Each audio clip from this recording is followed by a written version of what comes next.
श्री सत्येंद्र सिसोदिया जी, कार्यक्रम के अध्यक्ष श्री रोशनलाल जी, प्रदेश सरकार में मेरे साथ सहयोगी मंत्रीगण श्री जसवंत सिंह जी, कुंवर ब्रजेश सिंह जी, भारतीय जनता पार्टी के जिला के अध्यक्ष महेंद्र सैनी जी, महानगर अध्यक्ष पुनीत त्यागी जी, महापौर डॉक्टर जय सिंह जी, जिला पंचायत अध्यक्ष श्री मागेराम चौधरी जी, हमारे विधायकगण राजीव गुंबर जी, देवेंद्र निम जी, आज के इस कार्यक्रम में उपस्थित लोकसभा के प्रभारी पूर्व विधायक श्री नवाब सिंह नागर जी, विजेंद्र कश्यप जी, हमारे लोकप्रिय प्रत्याशी और पूर्व सांसद श्री राघव लखनपाल जी, समाज के विभिन्न तबके से जुड़े हुए सभी हमारा उपस्थित नेतृत्व वर्ग, उपस्थित बहनों और भाइयों, इस सहारनपुर के प्रबुद्ध जनों के साथ मेरा संवाद का कार्यक्रम है। चुनाव के पहले आप सबका आह्वान करने के लिए मैं इसलिए भी आया हूं क्योंकि आप समाज के अलग अलग तबके को प्रतिनिधित्व करते हैं, एक नेतृत्व देते हैं, कोई अधिवक्ता समुदाय को, कोई चिकित्सक समुदाय को, कोई व्यापारी समुदाय को, कोई पेट्रोलियम डीलर्स एसोसिएशन को, कोई इंडस्ट्री को, अलग अलग तबके से जुड़े हुए लोगों को। यह नेतृत्व वर्ग जो अलग अलग क्षेत्र का प्रतिनिधित्व कर रहा है, वह स्वयं ही इस चुनाव को अपना चुनाव मान करके राघव लखनपाल बन करके घर घर जाकर के मोदी जी के साथ उनके संकल्प के साथ जुड़ सके, इसके लिए आपका आह्वान करने के लिए मैं आज विशेष रूप से पहले आया हूं। दूसरा, आपका चुनाव तो पहले चरण में ही है। 19 अप्रैल को चुनाव हो जाना है। 19 अप्रैल तक तापमान भी कुछ बढ़ जाएगा, तो स्वाभाविक रूप से उसकी परवाह नहीं करनी। आपका काम है अपने लोकतांत्रिक अधिकार का उपयोग करना, और लोकतांत्रिक अधिकार का प्रयोग करते हुए आप सबको स्वयं भी वोट पोल करना है और औरों को भी वोट पोल करने के लिए प्रेरित करना है। अगर आप स्वयं और अपनी पूरी टीम को इसके लिए तैयार करेंगे, मतदान का प्रतिशत अगर बढ़ता है तो इसके साथ ही श्री राघव लखनपाल का मतदान का प्रतिशत भी बढ़ेगा और उनकी जीत का प्रतिशत भी बढ़ेगा। आप अनुमान करिए, अगर पिछली बार भी मतदान का प्रतिशत बढ़ा होता, कोई ताकत राघव लखनपाल को हरा नहीं सकती थी। और इसीलिए मैं आपसे आह्वान करने के लिए आया हूं कि सबसे पहले मैं आप सबका ही आह्वान करने के लिए आया हूं। हम चुनावी सभाओं में आएंगे क्योंकि आपके वोट की कीमत है। आप सोचिए, आपका एक वोट कैसे प्रभावित करता है।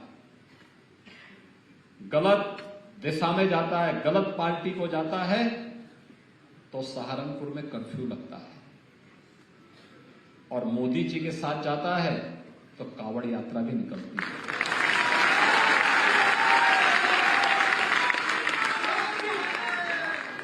आपका एक वोट गलत दिशा में जाता है तो सहारनपुर अराजकता की भेंट चढ़ता है, और अगर मोदी जी के साथ जाता है तो यही सहारनपुर आस्था का सम्मान करने वाला सहारनपुर बन जाता है। आपका वोट अगर गलत हाथों में जाता है तो इस सहारनपुर में रंगदारी वसूली शुरू हो जाती थी, और आज मोदी जी के साथ में गया है तो यहां की कास्ट कला फिर से पुनर्जीवित होकर के दुनिया में छाने के लिए आतुर दिखाई दे रही है। ये हमारा हस्तशिल्पी कारीगर, ये किसी भी जाति, किसी भी मत और मजहब को मानने वाला होगा, लेकिन पहचान तो सहारनपुर को दे रहा है। पैसा सहारनपुर में आ रहा है, विकास सहारनपुर का हो रहा है, और सहारनपुर का विकास होगा तो प्रदेश का विकास अपने आप हो जाएगा। आपका वोट गलत हाथों में जाता था तो बेटी भी असुरक्षित थी और व्यापारी भी असुरक्षित था। आपका वोट मोदी जी के आह्वान पर गया तो बेटी भी सुरक्षित हुई और व्यापारी भी सुरक्षित हुआ। और इसीलिए आज मैं आपके पास आया हूं आपसे कहने के लिए कि एक और जहां सुरक्षा का माहौल बनाने का कार्य हुआ है, सुरक्षा और समृद्धि आप सबका आह्वान करने के लिए आई है, संस्कृति की अभिवृद्धि हो रही है, वह एक आपके लोकतांत्रिक अधिकार के कारण। आपका लोकतांत्रिक अधिकार आपको तय करना होता है कैसे इसका इस्तेमाल करना है। गलत दिशा में जाएगा तो उसके परिणाम के भुक्तभोगी हमें ही नहीं, आने वाली कई पीढ़ियों को बनना पड़ेगा। और सही दिशा में जाएगा तो आपने बदलते हुए भारत को देखा है। 10 वर्ष में हमारा भारत बदला है। एक नए भारत का हम दर्शन कर रहे हैं। एक नया भारत, दुनिया के अंदर भारत के पासपोर्ट की कीमत बढ़ी है, भारत का सम्मान बढ़ा है। 140 करोड़ का भारतवासी आज दुनिया के अंदर कहीं जाता है तो सम्मान के साथ देखा जाता है, और नहीं तो 2014 के पहले भारत के नागरिकों को शक की निगाहों से देखा जाने लग गया था। शक की निगाहों से देखा जाता था।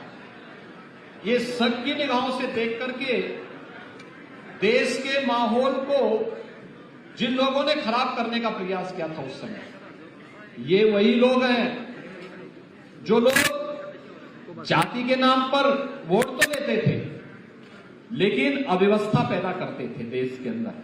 देश की पहचान को 140 करोड़ लोगों के सम्मान के साथ खिलवाड़ करते थे। और आज 140 करोड़ लोग दुनिया के अंदर कहीं जाते हैं तो सम्मान की निगाहों से देखे जाते हैं। ऐसे ही देश की सीमाएं 14 के पहले असुरक्षित थी, आज देश की सीमा पूरी तरह सुरक्षित है। आंतरिक सुरक्षा की स्थिति बेहतर हुई है।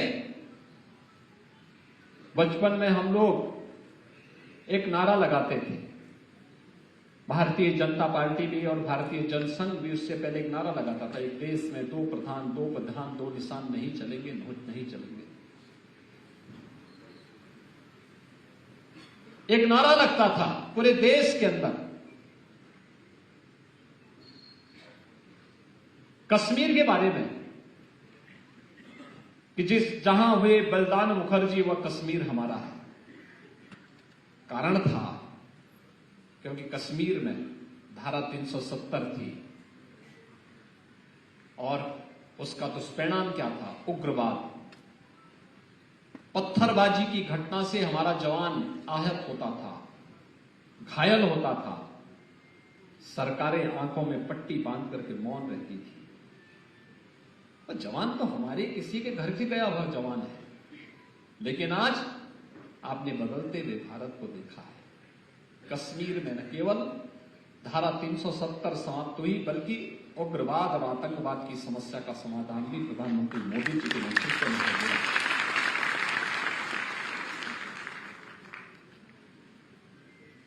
मैं इस बार होली को देख रहा हूं।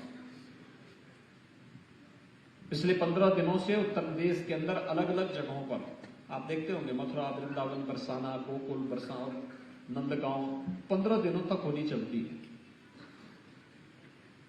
काशी में भी होली का आयोजन बड़ा होता है, अयोध्या में भी होता है।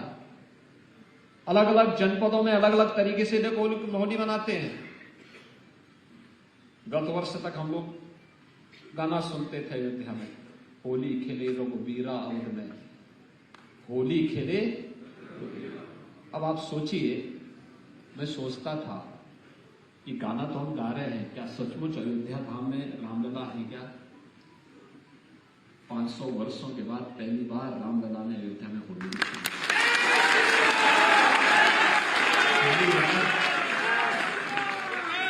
एक वोट कश्मीर में धारा 370 को समाप्त करता है, उग्रवाद व आतंकवाद का समाधान भी करता है, रामलला का प्रकटीकरण भी कर देता है। अपने सोच की कीमत को पहचानिए, और यही है देश के अंदर मोदी की गारंटी। जो लोग जाति के नाम पर बांटने के लिए आए थे, जाति के नाम पर वोट ले रहे थे, उनके लिए परिवार पहले है, फैमिली फर्स्ट। लेकिन मोदी जी के लिए 140 करोड़ का भारतवासी ही परिवार है। इसलिए मोदी जी कहते हैं नहीं, नेशन फर्स्ट। अब हमें तय करना है, फैमिली फर्स्ट या नेशन फर्स्ट। तो नेशन फर्स्ट और भारतवासी का संकल्प होना चाहिए। वे तुष्टीकरण के आधार पर समाज को बांटते हैं। मोदी जी ने कहा नहीं, हमें तो सबका साथ और सबके विकास के आधार पर देश के 140 करोड़ लोगों की संतुष्टि के लिए कार्य करना है। उन्होंने जाति के नाम पर बांटा, मोदी जी ने गरीब कल्याण के आधार पर समाज के प्रत्येक तबके को शासन की योजना का लाभ दिया। उन्होंने जाति, संप्रदाय, मत और मजहब के आधार पर विभाजित किया। मोदी जी ने कहा नहीं, हमें विकसित भारत की संकल्पना को पूरा करना है। विकसित भारत, विकसित भारत का मतलब जहां हर भारतवासी के जीवन में खुशहाली होगी, हर भारतवासी खुशहाल होगा, हर नौजवान के हाथ में कार्य होगा, उसकी आजीविका की पुख्ता व्यवस्था होगी, हर व्यापारी सुरक्षित माहौल में अपना व्यापार कर पाएगा, उसके व्यापार में उन्नति होगी, हर हस्तशिल्पी और कारीगर को उसकी हुनर का सम्मान प्राप्त होगा, हर उद्यमी को ईज ऑफ डूइंग बिजनेस के माध्यम से व्यापार और उद्योग लगाने की पूरी स्वतंत्रता होगी। देश और दुनिया के अंदर अपने प्रोडक्ट को पहुंचाने के लिए एक बेहतर कनेक्टिविटी होगी। इस प्रकार का माहौल देने के लिए आज मोदी जी ने इस प्रकार का माहौल भारत के अंदर बनाया है। दुनिया भारत की ओर देख रही है, लेकिन विघटनकारी और विभाजनकारी ताकतें भी उतनी ही तेजी के साथ प्रहार करने के लिए आतुर दिखाई दे रही है। और इसलिए ये उम्मीद करना कि राघव लखनपाल हर घर घर जा पाएंगे, हर गांव गांव जा पाएंगे, चुनाव के दौरान संभव नहीं हो पाएगा। आपको सबको राघव लखनपाल बनना पड़ेगा। मोदी जी और हमारे प्रतिनिधि के रूप में घर घर जाना पड़ेगा। और इसीलिए सबसे पहले मैं समाज के विभिन्न तबके के नेतृत्व वर्ग का आह्वान करने के लिए ही आया हूं। और यही मोदी की गारंटी है, विकसित भारत। मोदी की गारंटी है। इसका मतलब 12 करोड़ अन्नदाता किसानों को किसान सम्मान निधि। मोदी गारंटी का मतलब 4 करोड़ गरीबों को सिर ढकने के लिए प्रधानमंत्री आवास योजना, 2.5 करोड़ घरों को मुफ्त में बिजली का कनेक्शन, 10 करोड़ गरीबों को मुफ्त में उज्ज्वला योजना का रसोई गैस का सिलेंडर, 60 करोड़ लोगों को 5 लाख रुपए की स्वास्थ्य बीमा का कवर। मोदी की गारंटी का मतलब बिना भेदभाव के उत्तर प्रदेश के अंदर 15 करोड़ और देश के अंदर 80 करोड़ लोगों को फ्री में राशन की सुविधा का लाभ देना। यह एक कार्य आज मोदी जी के नेतृत्व में पूरे देश के अंदर हो रहा है। विरासत का संरक्षण भी और विकास भी। कोई सोचता था कि सहारनपुर में विश्वविद्यालय बनेगा, लेकिन आज सपना साकार हो गया। मां शाकंभरी के नाम पर विश्वविद्यालय। हमें आज से 7 वर्ष पहले जब सहारनपुर आना होता था दिल्ली से, तो हमें 7 घंटे लगते थे। और आज आप देखना, इस वर्ष के अंत तक केवल 2 घंटे में आप दिल्ली से सहारनपुर पहुंचेंगे, 2 घंटे में। और अभी आपका सिविल टर्मिनल एयरपोर्ट का भी बनने वाला, हम पैसा दे चुके हैं, काम प्रारंभ हो चुका है। यानी एयर कनेक्टिविटी भी और बेहतर रोड कनेक्टिविटी भी, रेल की कनेक्टिविटी भी। ईश्वर चाहेंगे एक दिन अभी जो रैपिड रेल हम लोग लेके आए हैं ना सहारनपुर, वहां तक मेरठ तक, उसको देर सवेर तो यहां तक भी पहुंचना ही होगा। आप देखो कहां पहुंच रहा है इनका। और मैं तो बार बार जो हमारे पास यहां का हस्तशिल्पी और कारीगर आता है काष्ठ कला का, मैं उसको कहता हूं कि भाई अपने लोगों को बोलता हूं कि इनको अच्छी कला दिखाए, अच्छी सी अच्छी तकनीक दीजिए, इनको प्लेटफॉर्म दीजिए। और मेरा मानना है कि हमारी यहाँ की काष्ठ कला दुनिया के अंदर छा जाएगी, ऐसा फर्नीचर बनाएगा हमारा सहारनपुर का काम। अब हमारी प्रतिस्पर्धा दुनिया से है और दुनिया की इस प्रतिस्पर्धा के लिए हमें तैयार करना होगा। यह कार्य आज सहारनपुर में हो रहा है, यहां का फर्नीचर छा रहा है। वन डिस्ट्रिक्ट वन प्रोडक्ट के माध्यम से हम लोगों ने उसको एक पहचान देने का कार्य किया। जब अच्छी सरकार आती तो अच्छा अच्छा सब काम होता है, अच्छे लोग कार्य करते हैं। और हमने सुरक्षा की पुख्ता व्यवस्था की, एटीएस का सेंटर हमने बनाया है यहां पे आपका देवबंद में। देखो मां शाकंभरी के नाम पे विश्वविद्यालय बनेगा तो देवबंद में एटीएस का सेंटर भी बनेगा, ये भी हमने पुख्ता व्यवस्था कर दी। और इसीलिए मैं आपका आह्वान करने के लिए आया हूं, आप पूरी तैयारी के साथ काम करिए, राघव लखनपाल बनिए। चुनावी सभाओं में तो हम लोग आएंगे, लेकिन आपको घर घर जाकर के, क्योंकि केवल आपके लिए 20-21 दिन का समय बाकी है। 20-21 दिन के अंदर आप यहां के चुनाव का परिणाम, और मैं चाहता हूं पिछली बार का बदला लेने का अवसर आपके पास है। इस बार पूरी मजबूती के साथ भारतीय जनता पार्टी के प्रत्याशी को, लोकप्रिय प्रत्याशी को, राघव लखनपाल को विजयी बनाने का नेतृत्व आपको लेना है। हमारा ये मंच यहां पर जो है ना, यह आपके पीछे खड़ा होगा। अलग अलग तबका, अधिवक्ता समुदाय अपने तरीके से, चिकित्सक समुदाय अपने तरीके से, व्यापारी समुदाय अपने तरीके से, चैम्बर वाले अपने तरीके से काम करेंगे, इंडस्ट्री वाले अपना करेंगे, ओडी ओपी वाले अपना करेंगे, अलग अलग डीलर्स एसोसिएशन अपना करेगा, अलग अलग तबके के लोगों के द्वारा, शिक्षक अपना अलग, और पूरी मजबूती के साथ सबका लक्ष्य एक ही है कि जो देश के अंदर आवाज की है कि फिर एक बार और अब की बार 400 पार के लक्ष्य के साथ यहां से सहारनपुर से राघव लखनपाल भी साथ में होगा। इस संकल्प के साथ हम सबको आगे बढ़ना है और मैं यही आह्वान करने के लिए आपके पास आया हूं। मुझे बहुत प्रसन्नता है कि आपने उत्साह दिखाया है। सहारनपुर आज विकास की एक नई ऊंचाइयों को छूता हुआ दिखाई दे रहा है और मुझे बहुत अच्छा लगता है कि सहारनपुर में अब स्वच्छता भी अच्छी दिखती है, सहारनपुर में अच्छा कार्य भी हो रहा है, सहारनपुर विकास की नई बुलंदियों को छूता हुआ आगे बढ़ रहा है और इससे भी अच्छा कार्य यहाँ पे होना है। आप सबके प्रति मेरी शुभकामनाएं, धन्यवाद। जय जय सीताराम। माता की